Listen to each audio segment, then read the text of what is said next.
절입니다. 오늘 본문 말씀, 은혜 받을 말씀, 마태복음 5장 7절 한 절만 함께 보도록 합니다. 긍휼히 여기는 자는 복이 있나니 그들이 긍휼히 여김을 받을 것이며. 한 번 더. 긍휼히 여기는 자는 복이 있나니 그들이 긍휼히 여김을 받을 것이며. 아멘. 할렐루야. 힘들고 두려우십니까? 늘 여러분을 지키시고 사랑하시는 분 예수 그리스도께서 오늘도 여러분에게 힘주십니다. 예수 그리스도 안에서 여러분들이 평안하시고 행복하시기를 주님의 이름으로 기원합니다. 오늘은 긍휼히 여기는 자는 복이 있나니 라고 하는 말씀으로 산상수훈 다섯 번째 시간입니다.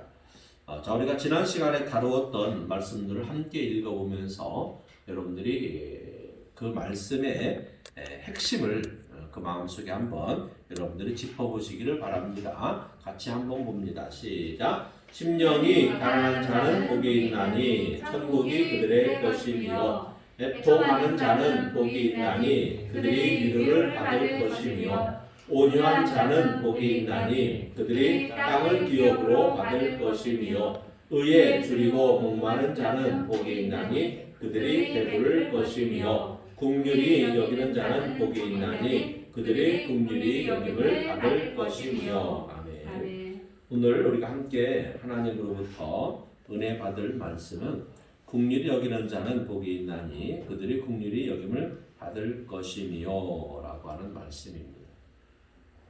자, 여러분들 십계명 아시죠? 모세가 이스라엘 민족을 애굽에서 이끌고 나와서 시내 광야에 도착을 했을 때 시내산에 올라서 하나님으로부터 축복이 되는 말씀을 받아서 돌판에 새겨서 내려오죠. 하나님에 의해서 돌판에 새겨진 십계명, 하나님의 율법이죠. 하나님 말씀을 받아서 내려온 게 십계명인데, 여러분 그 십계명 보게 되면 1계명부터 4계명까지는 우리가 하나님과 인간의 관계, 수직적인 관계, 우리가 하나님을 어떠한 마음으로 어떠한 자세로 섬겨야 될 것인가, 하나님을 어떻게 경외해야 될 것인가, 이 말씀을 다루고 있는 것이 1계명부터 4계명까지고, 이걸 우리가 수직적인 관계 그러죠. 그 다음에 5계명부터 10계명까지는 나와 이웃과의 관계, 우리가 사람과의 관계에서 어떻게 대하고 어떤 마음을 가져야 되는가, 이런 것을 다루면서 수평적인 관계 이렇게 얘기합니다. 그래서 수직과 수평이 만나면 뭐죠? 십자가가 되는 거죠. 그러니까 그렇게 의미를 두는데, 왜 갑자기 모세의 십계명 얘기를 하냐면 지금 산상수훈을 보면서 팔복에 관해서 여러분 보시면 지난 4시간에 다루었던 심령이 가난한 자, 애통하는 자, 온유한 자, 의에 줄이고 목마른 자, 이 부분은 우리가 하나님과의 관계에서 하나님과의 관계에서 어떠한 신앙생활을 해야 되는가, 크리스찬으로서 하나님께 어떠한 생활을 보여드려야 되는가, 이 부분을 다른 의미가 있다라고 해서 이렇게 말씀을 드리는 거예요. 그러니까 수직적인 관계, 하나님과의 관계에서 짚어볼 수 있는 우리가 그러한 말씀입니다. 그 다음에 오늘부터 다룰 이제 긍휼히 여기는 자, 또 뒤에 나오는 마음이 청결한 자, 화평하게 하는 자, 의를 위하여 박해를 받는 자, 이러한 것들은 우리 크리스찬들이 형제 자매와 이웃들과의 관계에서, 즉 수평적인 관계에서 우리가 크리스찬으로서 지켜야 될 생활의 규범들을 우리에게 말씀해 주는 그런 의미가 있는 것입니다. 그래서 팔복에서도 바로 수직적인 하나님과의 관계에서 우리가 지켜야 될 생활 규범들, 그다음에 우리가 이웃과의, 형제 자매와 이웃과의 관계에서 지켜야 될 생활의 규범들을 수평적인 관계로 이렇게 다루고 있는 이런 것들을 볼 수가 있습니다. 그래서 여러분들 지난 시간 항상 얘기하지만 이 산상수훈은 정말로 크리스찬이라면, 예수 그리스도를 믿는 자라면 우리가 우리의 실생활에서 이런 말씀들을 정말 우리가 마음속 깊은 곳에서부터 우러나오는 생활을 해야 되는 이런 귀한 예수님의 가르침이다라고 하는 것을 여러분 항상 기억하시기를 바랍니다. 자, 여러분 오늘 아침에 나올 때 예배드리러 올 때 어떤 마음으로 나오셨습니까? 자, 여러분이 하루 직장을 출근할 때 어떠한 마음으로 출근하십니까? 사람마다 저마다 가지고 있는 마음이 있습니다. 교회 나올 때 저 같은 경우는 목회자니까 아침부터 항상 일주일 내내 그렇긴 하지만 특별히 주일날 아침에는 어떻게 하면 하나님 은혜를 받아서 사랑하는 성도들에게 하나님 은혜가 흘러가게 할까, 이 마음을 늘 가지고 묵상을 하면서 하나님 은혜를 갖고 사모하며 나옵니다. 여러분들도 교회 나올 때 주일날 되면 그런 마음이 있으리라고 저는 믿습니다. 하나님 은혜를 사모하기 때문에 하나님 오늘은 어떤 말씀, 나에게 축복된 말씀을 주실까, 내가 일주일 동안 살아나가는데 어떤 힘이 되는 말씀을 주실까, 이런 사모하는 마음으로 여러분들 주일날 이 자리에 나오시는 줄로 믿습니다. 자, 여러분들은 하루를 시작하면서 혹시 긍휼이라고 하는 마음, 긍휼이라고 하는 단어를 여러분들의 마음속에 품어보신 적이 있습니까? 긍휼이라고 하는 마음을 가져보신 적이 있는가라는 것입니다. 왜냐하면 그 사람의 마음속에 어떤 단어를 품고 있느냐에 따라서, 어떤 마음을 갖고 있느냐에 따라서 그 사람의 말과 행동이 달라지기 때문에 그렇습니다. 자, 야고보서 1장 15절 말씀 한번 보십시다. 시작. 욕심이 잉태한즉 죄를 낳고 죄가 장성한즉 사망을 낳느니라. 자, 어떤 사람의 마음에 뭘 잉태했대요? 뭘 가졌대요? 욕심을 가졌대요. 자, 욕심을 가지니까, 욕심의 마음을 가지니까 어떤 결과를 낳습니까? 죄를 낳고 결국에는 사망하게 된다는 거죠.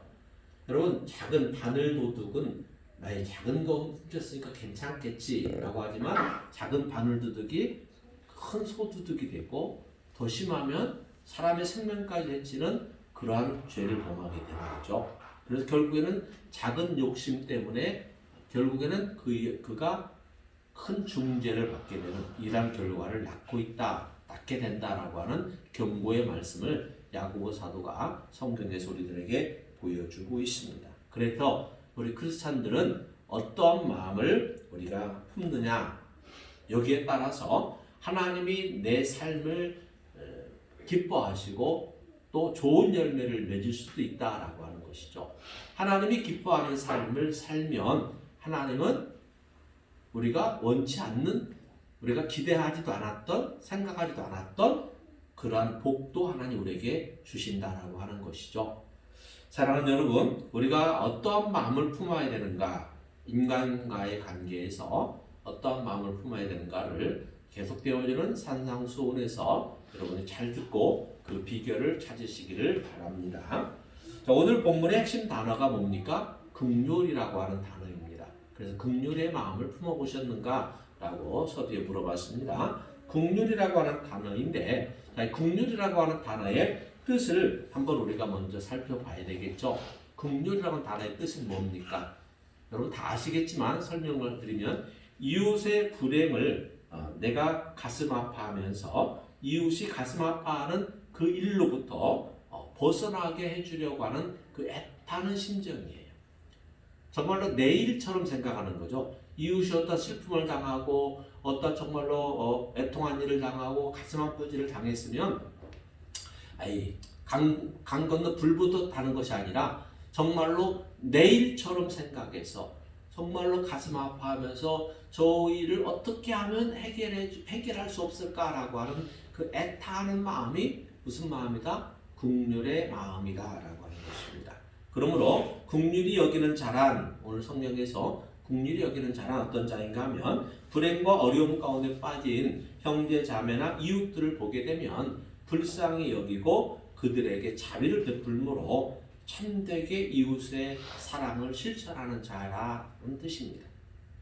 자, 참되게 이웃을 사랑하는 사람이 어떤 사람일까? 저는 항상 예를 성경에서 찾는데 오늘은 성경 어디에서 찾았냐면 누가복음의 모델을 우리가 한번 보십시다.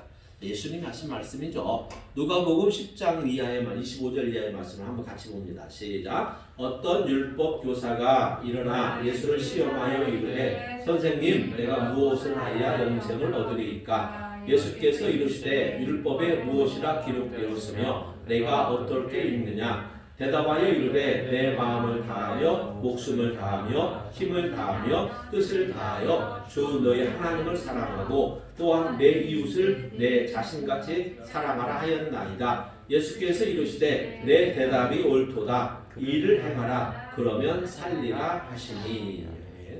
어떤 율법교사니까 율법을 잘하는 사람이에요. 성경을 잘한다는 얘기죠. 성경을 교사니까 다른 사람들에게 가르치는 직업을 가진 율법교사가 예수님에게 질문을 합니다. 근데 이 질문이 순수한 질문이 아니라 어떤 질문이에요? 예수님을 시험하기 위해서, 예수님을 공경에 빠뜨리기 위해서 난해한 질문을 해서 예수님을 공경에 빠뜨리려고 이런 질문을 하는 거죠. 어떻게 하면, 내가 무엇을 하면 영생을 얻을 수 있습니까? 라고 하는 것이죠. 내가 무엇을 하면 영생을 얻을 수 있습니까? 영생은 뭐죠? 영원히 죽지 않은 하나님의 나라에 사는 생명. 어떻게 하면 내가 영생을 얻을 수 있습니까? 이걸 묻습니다. 그렇게 예수님의 대답이 뭡니까? 내가 어떻게 읽었느냐? 뭘 읽었느냐라는 거죠? 너 율법 교사지 않니? 그러면 너가 평소에 사람들이 가르치는 율법을 너가 어떻게 읽었니? 라고 이렇게 물어보는 거죠. 그리고 율법 교사니까 대답을 탁탁 막힘없이 하잖아요. 예, 성경에 보니까 27절에 이렇게 얘기하고 있는 거예요. 27절에 성경에 율법에 이렇게 기록되어 있습니다. 너 마음을 다하고 목숨을 다하고 힘을 다하고 뜻을 다하여 주 너희 하나님을 사랑하고 또한 그와 같이 내 이웃을 내 자신과 같이 사랑하라 하였습니다. 이렇게 기록되어 있고 내가 이렇게 읽었습니다. 라고 대답을 하는 거죠. 이렇게 예수님의 대답이 뭐라고 말합니까? 너 참 대답 잘했다. 칭찬해 주면서 뭐라고 그러죠? 그렇게 행하라. 그렇게 살아라. 이렇게 얘기합니다. 그렇게 살면 너 영생 얻을 수 있어. 이 얘기죠. 그러면서 이 이야기를 듣고 이 율법교사가 좀 아리송해하니까, 어리둥절해하니까 예수님이 율법교사를 긍휼히 여기셔서 율법교사가 더 쉽게 알아들을 수 있도록 예수님 한 가지 예를 들어요. 예를 듭니다. 쉬운 말로 시청각 교육을 하는 것이죠. 그 예를 들은 것이 뭐냐면, 예루살렘에서 여리고로 내려가다가 강도 만난 사람 이야기를 합니다. 그리고 그 강도 만난 사람을 도와준 사람의 이야기를 하는 거죠. 자, 어떤 사람이 예루살렘은 성전 있는 도시죠. 그러니까 예루살렘에서 여리고로 내려갔다라고 하는 얘기는 쉬운 예로 하나님께 예배 드리고 가는 길인 거예요. 예배 드리고 여리고로 이제 자기 고향으로 내려가는데 가다가 누구를 만나죠? 만나지 말아야 될 강도를 만나요. 강도를 만나서 가지고 있는 거 다 뺏기고 많이 맞아서 거의 죽게 되었다라고 하는 성경이 나오죠. 거반 죽게 된 이라는 사람이 길가에 쓰러져 있습니다. 근데 그 길로 누가 지나가냐면 예루살렘이니까 예배를 마치고 가는 제사장도 그걸 가요. 제사장은 쉬운 말로 말하면 이제 목회자들인 거죠. 제사장이 지나가고 또 누가 지나가냐? 레위인이 지나가요. 레위인은 성전의 관리 맡은 사람들, 오늘날로 말하면 교회 직분자들인 거죠. 제사장도 지나가고 레위인도 지나가고 또 한 사람 누가 지나가냐면 사마리아 사람이 지나가요. 사마리아 사람은 예루살렘 사람들이 사람 취급도 하지 않는 이런 사람들이죠. 자, 근데 제사장도 지나가고 레위인도 지나가고 사마리아인도 지나가는데 지나가면서 다 누굴 봤어요? 강도 만나서 거반 죽게 되어져 있는 사람을, 길가에 쓰러져 있는 사람을 봤어요. 근데 그러면 어떻게 됩니까? 요즘도 막 우리가 동영상 같은 거 보게 되면 정말로 도와줘야 될 상황인데 막 지나가요, 사람들이. 그 사람들이 댓글 달 때 와 저러냐, 지나가는 사람들 너무한다 이런 막 댓글들 달리잖아요. 근데 여기 보니까 제사장과 레위인들도 강도 만난 사람 보고 그냥 지나갔어요. 그냥 지나갔는데 사마리아인은 어떻게 했어요? 그냥 지나가지 않고 자기가 타고 가던 이 나귀에서 내려서 그 강도 만나니까 많이 두들겨 맞았으니까 상처도 있을 거 아니에요. 상처를 자기의 기름과 포도주를 이렇게 부어서 소도시키는 거죠. 응급처치하는 거예요. 이렇게 응급처치하고 난 다음에 어떡합니까? 그를 데리고 나귀에 태워서 가까운 주막으로 데리고 가죠. 쉴 수 있는 곳으로 데리고 가는 거예요. 그래서 주막 주인에게 이제 이렇게 맡기고 갑니다. 이 사람 좀 이제 이렇게 회복이 됐으니까 완전히 회복될 때까지 여기에서 머물도록 해주고 좀 돌봐주라고 그러죠. 그러면서 내가 지금 여행 가는 중인데 가다가 돌아올 거야. 가다가 돌아와서 당신에게 들려서 이 사람에게 들어간 비용을 내가 다 지불할 테니까 걱정하지 말고 이 사람을 잘 처치해서 나은 다음에 돌려보내주세요. 이렇게 이제 사마리아 사람이 주막 주인에게 이렇게 이야기를 합니다. 자, 보십시오. 그 다음 성경 말씀 보십시다. 그 다음 예수님이 이야기를 한 다음에 또 율법교사에게 뭐라고 말했냐면, 자, 함께 읽어봅시다. 시작. 내 생각에는 이 세 사람 중에 누가 강도 만난 자의 이웃이 되겠느냐? 이르되 자비를 베푼 자니이다. 예수께서 이르시되 너도 이와 같이 하라 하시니라. 아멘. 자, 분명히 성경에 예수님은 제사장, 레위인, 사마리아인 세 사람이 지나갔다고 그랬죠. 그러면 이 세 사람 중에 너가 판단할 때 강도 만난 사람 이웃이 되겠느냐라고 물었으면 대답을 사마리아 사람이다라고 대답하면 되잖아요. 근데 율법교사가 뭐라고 대답했어요? 자비를 베푼 자입니다. 이렇게 대답하잖아요. 왜요? 유대인들은 사마리아 사람들을 안 좋아하기 때문에 그래요. 안 좋아해서 사마리아인입니다라고 못하고 사마리아인 그 사람이 선한 사람이래요. 그가 참된 이웃 사람이래요. 이렇게 얘기하지 않고 자비를 베푼 사람입니다라고 이렇게 얘기하죠. 예수님 거기에 책망하지 않았어요. 그럼 예수님 뭐라고 말하죠? 율법교사야, 너가 생각한 대로, 너가 들은 대로, 너가 알고 있는 대로 너도 가서 그같이 해라. 이렇게 얘기하는 거죠. 자비를 베푼 자가 선한 사람, 선한 이웃입니다 라고 하니까 그러면 너도 가서 그렇게 너의 이웃들에게, 형제 자매에게 자비를 베푸르라 라고 얘기합니다. 자, 율법교사가 어떻게 질문했다고 그랬죠? 어떻게 하면 내가 무엇을 하면 영생을 얻을 수 있습니까? 내가 무엇을 해야 구원을 받을 수 있습니까? 라고 예수님에게 물어보았을 때 예수님은 너 형제 자매 이웃에게 어떡하라? 선한 이웃이 되라. 선한 사마리아인이 되라. 자비를 베푸는 자가 되라. 긍휼을 베푸는 자가 되라. 이렇게 얘기한 것입니다. 그러면서 너도 가서 그와 같이 하라라고 하는 것이죠. 여러분, 율법교사는요, 성경을 잘 알고 있는 사람이에요. 율법을 잘 아는 사람이에요. 가르치는 사람이에요. 그런데 여기서 우리 이 예화에서 중요한 핵심이 뭡니까? 하나님의 말씀을 머리에만, 지식으로만 담고 있다고 구원받는 거 아니다라고 성경은 얘기하는 거예요. 우리가 하나님을 믿으면 정말로 영생을 누리기를 원하고 정말로 구원을 받기 원한다면 우리가 하나님의 말씀을, 이 지식을, 하나님에 대한 지식을 머리로만 알고 있으면 안 되는 거예요. 이걸 어떻게 해야 되는 것이죠? 우리의 마음과 힘과 뜻을 다하여 형제와 자매와 이웃들에게 어떻게 하는 것이죠? 사랑을 실천하는 것이죠. 그러면 여러분은 생각해봐요. 여러분은 강도 만난 사람들의 이웃입니까? 아니면 그냥 제사장이나 레위처럼 휙 내가 안 봤어? 안 봤어? 하고 지나가 버립니까? 이 비유는요, 예수님이 강도 만난 사람의 이 비유는요, 강도는 누구예요? 강도 만난 사람은 누구예요? 저와 여러분이에요. 그리고 선한 사마리아인은 누구를 가리키는 거예요? 예수님 자신을 가리키는 거예요. 여러분, 우리는요, 죄를 지어서 이미 만신창이가 된 사람들이에요. 우리는 만신창이 돼서 우리는 이미 죽어가는 자들이었던 거예요. 죄와 허물로 이미 우리는 죽었던 자들이죠. 근데 예수님이 선한 사마리아인으로, 선한 이웃으로 우리에게 오셔서, 이 땅에 오셔서 우리의 죄짐의 상처를 싸매주시고 치료해 주셔서 우리 예수 그리스도를 믿음으로 우리는 영생을 얻게 되는, 구원을 얻게 되는, 다시금 죄로부터 죄가 없는 창세로부터 회복되어지는 이런 은혜를 저와 여러분들은 받았다라고 하는 것이죠.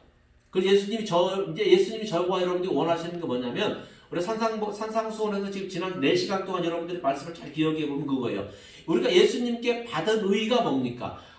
예수님은 하나님의 의를 이루기 위해 이 땅에 오셨다고 그랬고, 우리는 예수님께 받은 의의가 뭐냐면, 우리가 선한 이웃이 되어주라라고 성경은 얘기하는 것이죠. 지금 오늘 본문에서 긍휼히 여기는 자, 선한 이웃이 되어서 그들에게 구원을 알게 해주는 이런 사람들이 되라라고 예수님은 우리에게 얘기해 주는 것입니다.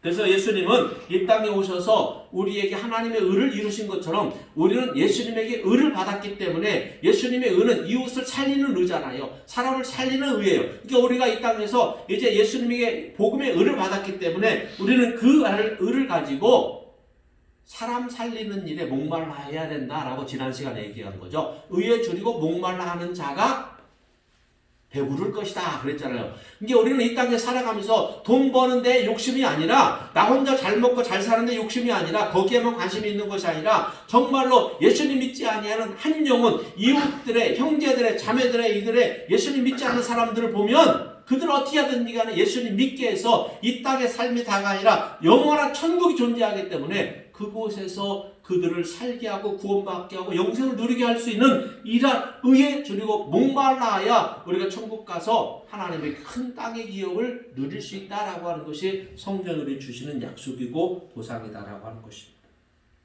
사랑하는 여러분, 우리는 복음의 의를 이루기 위해서 목말라야 되고 복음의 의를 이루기 위해서 형제자매 이웃들을 긍휼히 여길 줄 아는 그런 마음을 항시 품을 수 있게 되기를 바랍니다.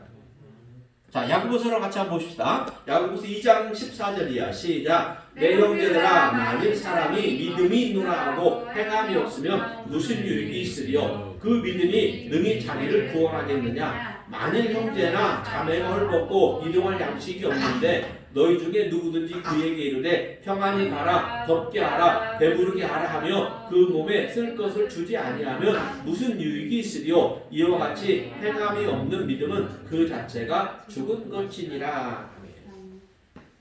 자, 야고보 사도가 예수 그리스도를 믿는 크리스찬이 있는데 그에게 행함이 없다라면 그가 가지고 있는 믿음은 무슨 믿음이다?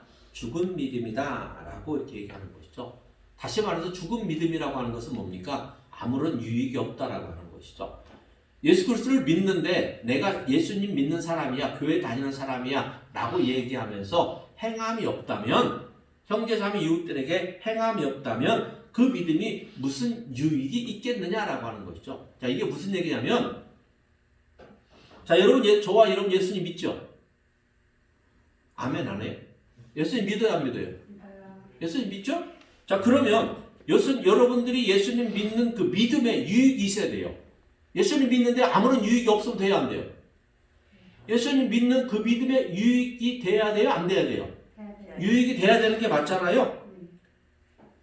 근데 우리가 예수님을 믿으면, 여러분, 우리는 예수님 믿으면 그 믿음으로 구원받아야 안 받아요?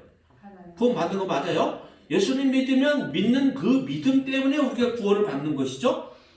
그러니까 그 믿음은 우리에게 어떤 유익을 주는 거죠? 그렇죠. 우리가 예수님 믿는 그 믿음 우리에게 구원의 유익을 주는 거예요.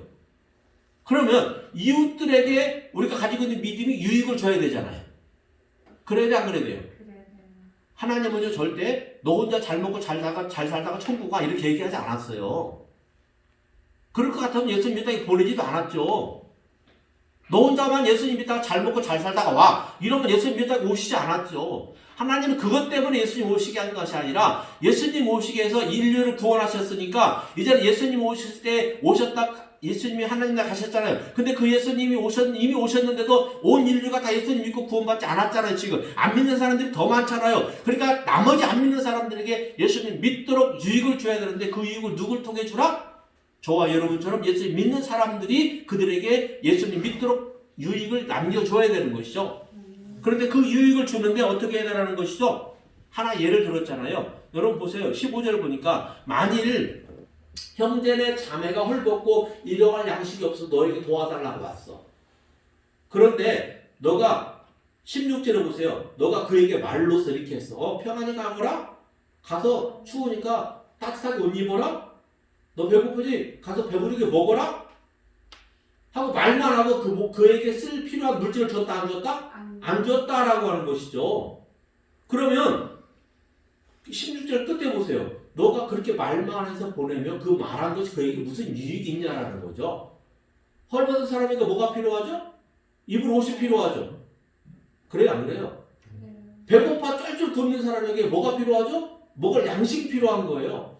그렇다면 이런 사람을 봤으면 어떻게 하라는 거죠? 예수 믿는 사람으로서 예수님 믿어 구원받습니다. 이렇게만 말할 것이 아니라 이렇게 말하면 그들 듣지도 않죠. 어떻게 하라는 거죠? 먼저 그들의 헐벗고 굶주림을 위해서 너의 물질을 고가를 열으라는 얘기예요. 고가를 열으라는 얘기예요. 그래야 너 가지고 있는 믿음이 그 헐벗고 굶주린 형제자매 이웃에게 그 믿음이 유익이 되는 것이다 라고 얘기하는 거예요. 그러면서 17절에 행함이 없으면 그 믿음이 자체가 뭐한 거다? 죽은 것이다. 왜 죽은 거라고 하는 거예요?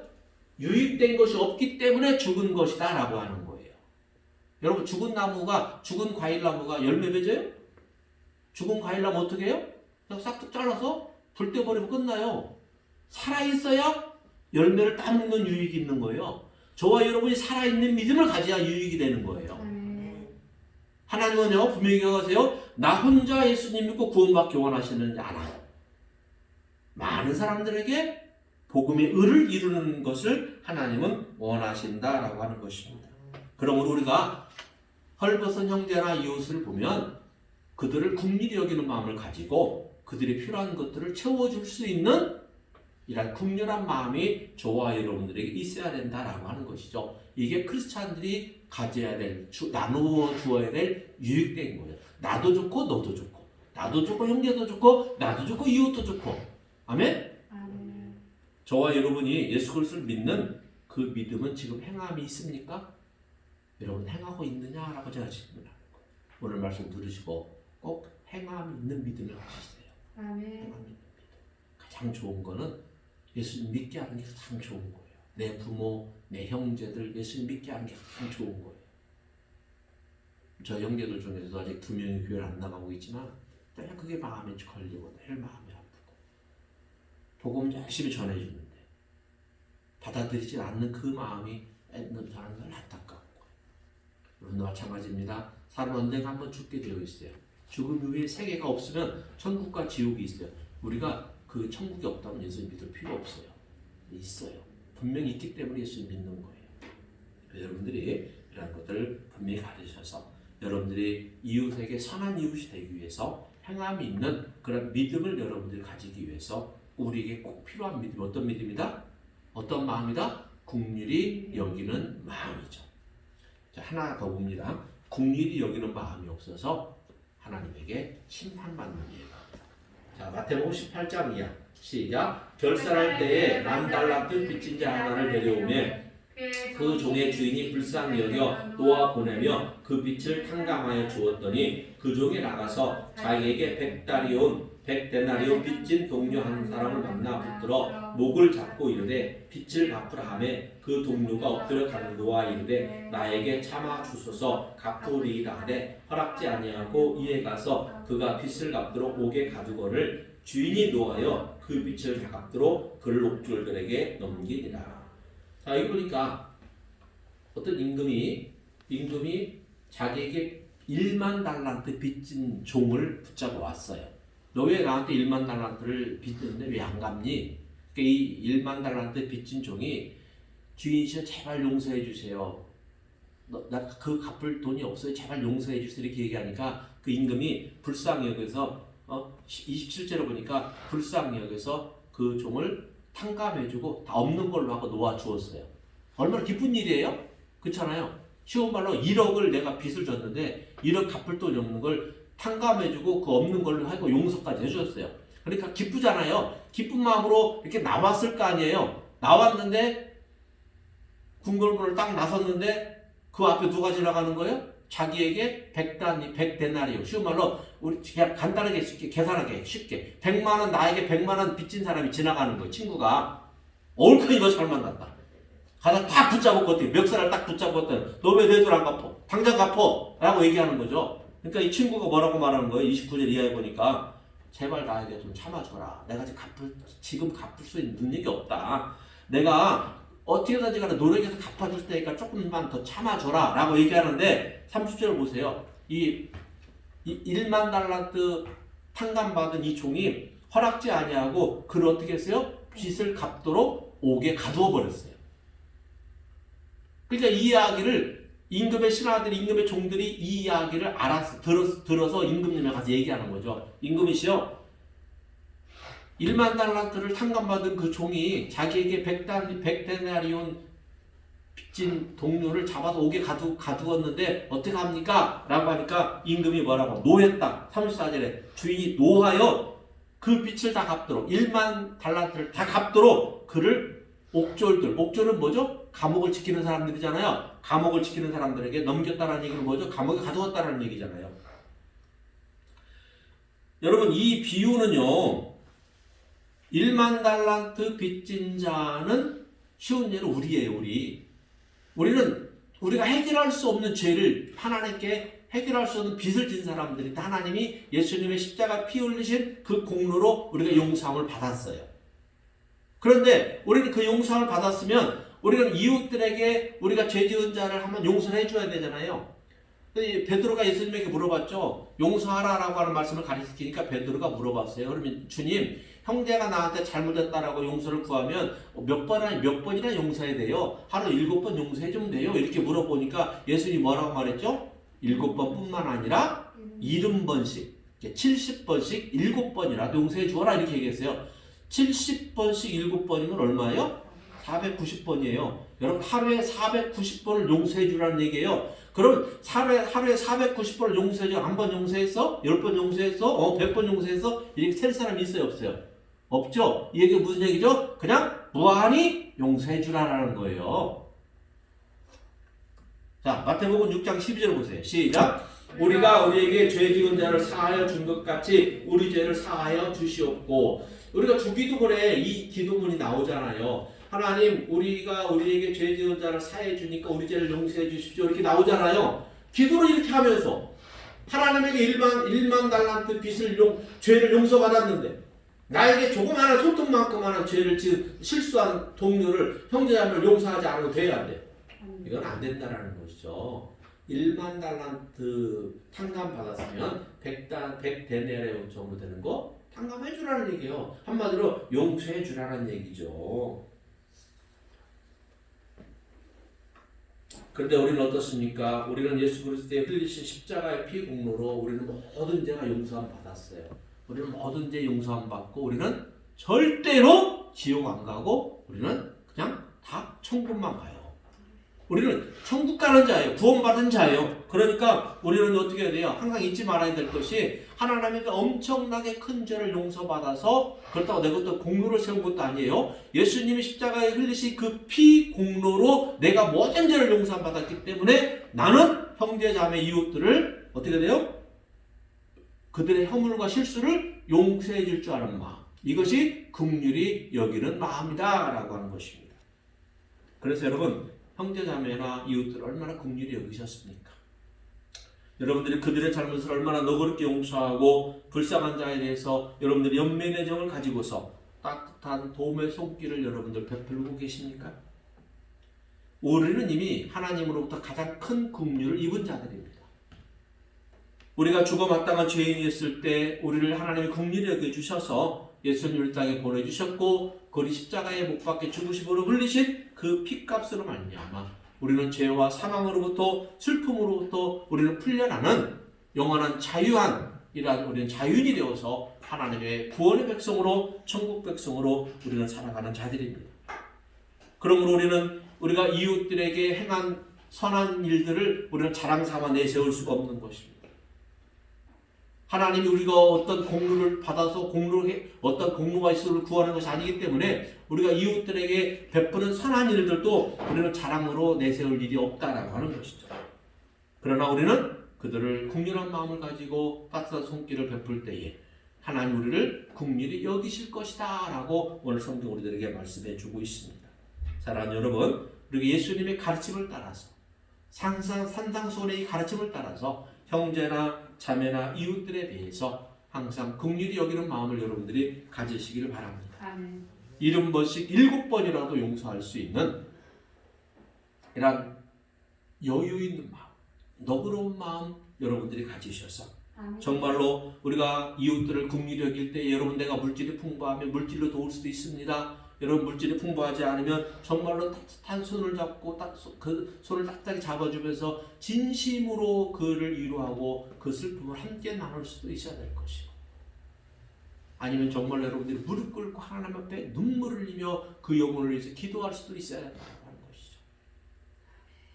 오늘 본 말씀 한번 읽고 마칩니다. 시작. 긍휼히 여기는 자는 복이 있나니 그들이 긍휼히 여김을 받을 것이며 하나님 항상 성경에 너가 이렇게 하면 내가 보장을 해주겠다라고 약속을 하고 있는 것이죠. 긍휼히 여기면 어떻게 한다? 너가 긍휼히 여김을 받을 거야. 우리가 이웃들 긍휼히 여기면 하나님 우리를 긍휼히 여겨준다라고 하는 약속의 말씀입니다. 그래서 여러분 우리가 항상 하나님에게 우리는 이미 긍휼히 여김을 받은 자다라는 걸 생각하세요. 긍휼히 여김을 받은 자이기 때문에 긍휼히 여기는 것은 당연히 해야 될 일들인 거예요. 우리의 믿음이, 저와 여러분이 가지고 있는 예수 그리스도를 믿는 이 믿음이 나를 구원할 뿐만 아니라 내 형제 자매 이웃들까지도 구원하는 유익이 있는 그러한 긍휼히 여기는 마음, 그러한 믿음의 행함이 있는 저와 여러분 되시기를 주님의 이름으로 축원합니다. 아멘. 기도합니다. 사랑의 아버지 하나님 감사합니다. 저희들에게 예수 그리스도를 통하여 구원의 은혜 받게 하신 하나님, 우리가 받은 이 구원의 은혜를 우리만 구원받는 것이 아니라 하나님 예수 그리스도를 믿는 다른 예수 그리스도를 믿지 아니하는 이웃들 형제 자매들에게까지도 우리가 믿음을 나누고 믿음을 전함으로 그들이 구원받는 유익이 있게 하여 주시옵소서. 우리가 항상 긍휼의 마음을 품고 하루하루를 이겨나가는 믿음의 우리 선한 이웃들로 바로 설 수 있는 우리 성도들로 세워 주시옵소서. 감사하고 예수님의 이름으로 기도드렸사옵나이다. 아멘.